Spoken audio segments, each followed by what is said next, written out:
Bienvenue au Mexique. Voilà 10 lieux à ne pas manquer dans le pays, sans ordre de préférence. C'est juste une petite sélection parmi les milliers de choses à faire ici. On commence dans l'ancienne cité maya, Chichén Itzá, l'une des 7 nouvelles merveilles du monde. La fameuse pyramide El Castillo s'élève sur 30 mètres de haut et possède 365 marches, comme les jours de l'année. Elle recèle bien des secrets. Claquez des mains face à elle, vous entendrez un bruit étonnant. Le terrain de jeu de balle maya, le temple aux 1000 colonnes, ou encore le mur des crânes. Il vous faudra plusieurs heures pour faire le tour de ce site situé au cœur de la jungle du Yucatan. L'emplacement de Chichén Itzá n'a pas été choisi au hasard. Il se trouve à côté de nombreux cénotes. Ce sont d'énormes puits naturels remplis d'eau. Les cénotes étaient des lieux sacrés pour les Mayas, qui les considéraient comme des passerelles vers l'au-delà. Ici, à quelques kilomètres de Chichén Itzá, se trouve le cénote Ixquil, aussi appelé le cénote bleu sacré.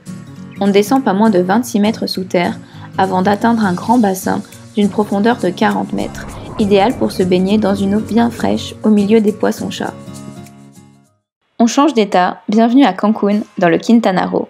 Il y a de fortes chances que vous passiez au moins une journée ici si vous arrivez par l'aéroport de Cancún.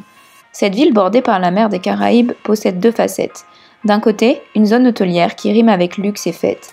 Et même si ce n'est pas trop votre univers, laissez-vous porter par le bleu turquoise de ces plages. Pour un côté plus authentique, ne ratez pas le centre-ville de Cancún. On peut y loger pour des prix plus abordables, y rencontrer des locaux et manger sur les marchés. Cette fois, on prend le bateau pour aller sur une île paradisiaque, l'île d'Olbosch. Seules les petites voiturettes de golf peuvent y circuler, mais c'est déjà beaucoup trop selon moi. Mais la beauté des plages est indéniable. La balade les pieds dans l'eau jusqu'à Punta Mosquito est magnifique.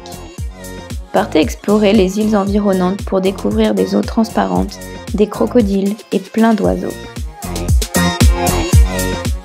En soirée, rien de tel qu'un beau coucher de soleil avant d'aller remuer l'eau de la mer pour y observer le phénomène de bioluminescence. On descend dans la petite ville de Bacalar, un endroit paisible et reposant. Ici, on vient surtout pour y observer sa lagune. On l'appelle la lagune aux 7 couleurs. Laissez-vous porter par toutes ces nuances de bleu. Vous aurez le choix parmi de nombreuses excursions en bateau qui vous mèneront aux 4 coins de la lagune. C'est l'occasion parfaite pour vous baigner et tester cette eau douce et transparente. Pour un peu plus de liberté et de sport, louez un kayak et partez à l'aventure. On change à nouveau d'état, direction le Chiapas à Palenque, une autre cité maya, mais cette fois entourée d'une végétation très dense. Mon gros coup de cœur de ce top 10.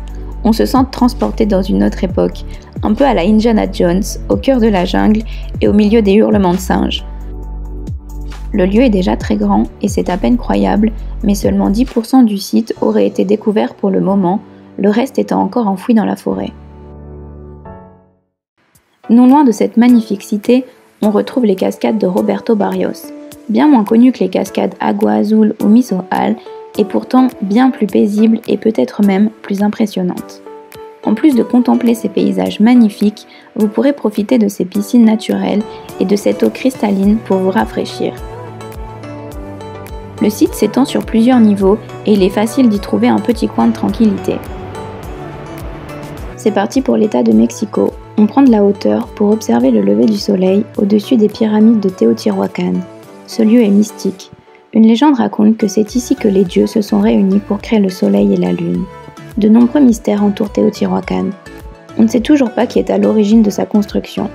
C'était une cité multiethnique qui abritait de nombreux peuples, l'une des plus grandes villes d'Amérique précolombienne.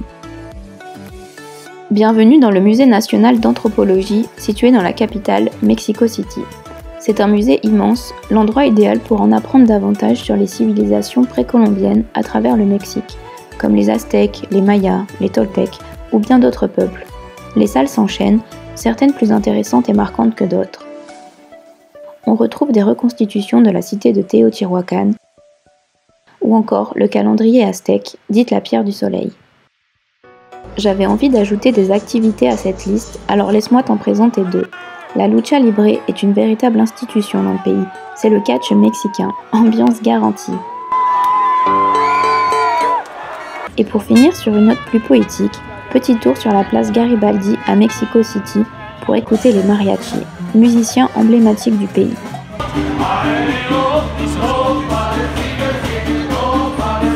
Au-delà de la musique, il constitue l'âme et la culture mexicaine.